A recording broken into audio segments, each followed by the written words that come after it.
Not so long ago, Daniil Kvyat's career was promising and went uphill very quickly. After successful years in the Formula Renault categories, the Russian won the GP3 championship in his first season in 2013.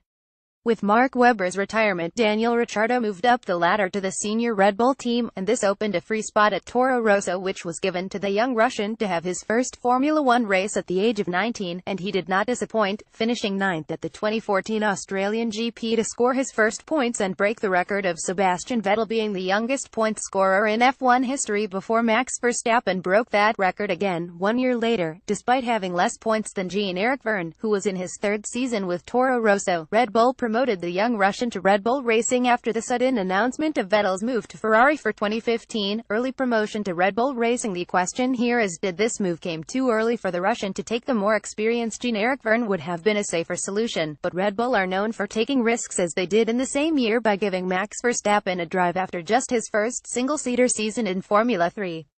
Obviously the powers that be thought Kvyat was ready, and there was a clear belief that he would do well in the Red Bull A team. The 2015 season went quite well for the Russian, but it cannot really be compared to other Red Bull years because that season was probably the worst Red Bull have experienced in recent years. Renault tried too hard to improve their engine, which caused a lack of reliability. Red Bull publicly threatened to look for another engine like Mercedes or even Honda, but still decided through a lack of realistic alternatives to stick with Renault and brand it differently. Apart from all that drama, Kvyat still managed to score a few more points than the highly rated Daniil Ricciardo, 9,592, although it's still hard to measure since there were lots of engine penalties applied which caused each driver to start further down the grid on numerous occasions. Looking at the numbers for the qualifying battle, it's a win for the Australian at 127, but still not too bad for Kvyat for just being in his second season. In Hungary he also achieved his first podium of his career in a chaotic race where both Mercedes messed up and gave their rivals more space on the podium. Enter torpedo. Coming to the 2016 season, the Russian could not even start the first race in Australia through a technical issue with his car. After a 7th place in Bahrain, Kvyat achieved his second podium finish in China after an ambitious move into Turn 1, getting ahead of both Ferraris, which were surprised by the attack of the Russian and collided with each other. Here's when Sebastian Vettel famously branded Kvyat with his new nickname Torpedo in the pre-podium room after the race. At the beginning of the Chinese GP, Ricciardo was leading the race but got a puncture after a few laps.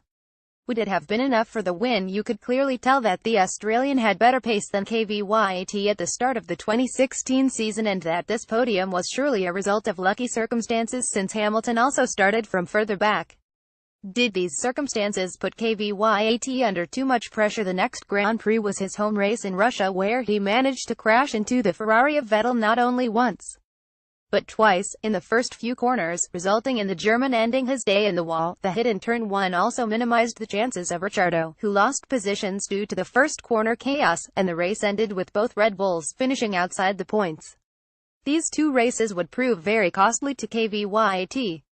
Back to Toro Rosso. A few days later it was announced that Daniil Kvyat and Max Verstappen would switch cockpits, a move which was criticized by many other drivers and experts who wondered aloud whether the demands of the Red Bull team were too high, or whether Kvyat deserved to be demoted just one race after standing on the podium in China. Kvyat described the call from Dr. Helmut Marko informing him about the situation as a shock and kept him on the line asking for more details. Understandable or not, it was a mentally tough situation, made even worse when Verstappen won the next race in Spain in the Russian's former car. The move seemed rather like an early promotion for the Dutchman to keep him in the Red Bull family, since other teams had already showed an interest in his talents. In terms of points, Kvyat had no chance against his new teammate Carlos Sainz, who scored regularly, and the Russian scored just 4 points with 3 top 10 finishes for the rest of the season. Despite all that, Red Bull showed mercy and gave Kvyat a chance to get back to his best by allowing him to continue with Toro Rosso in 2017, but the situation did not improve. Kvyat got close to reaching 12 penalty points after collisions with Sainz and Verstappen at the starts of the British and Austrian GPs, and his points tally looked as bad as the year before, only 4 points before Singapore, with teammate Sainz scoring 48. After that night, race ended in the wall again. This gave the team an excuse to give another Red Bull Junior driver a chance, Pierre Gasly, leaving the Red Bull family, and now it looked bad for Kvyat. With Sainz moving to Renault after Suzuka and Gasly unable to participate at the United States Grand Prix, the Russian got another chance, finishing 10th and praising himself afterwards for a great race where everything went well. One day later though, it was announced that Gasly and Hartley would finish the season with Toro Rosso. At the weekend of the following Mexican Grand Prix, it was also revealed that Kvyat had left the Red Bull family and is now free to do what he wants. Both parties lost trust in each other, especially after the situations they have been through, with Dr. Marco saying that he does not believe Kvyat could make the turnaround in the long term. But Christian Horner sounded more optimistic, and even said Kvyat can now try to put himself into a position for Williams next season, making the list for possible drivers along Lance Stroll even longer. With Felipe Massa's announcement to finally retire this season, it's a long list of possible candidates, but in terms of a Formula One seat for 2018, that looks like his only option right now.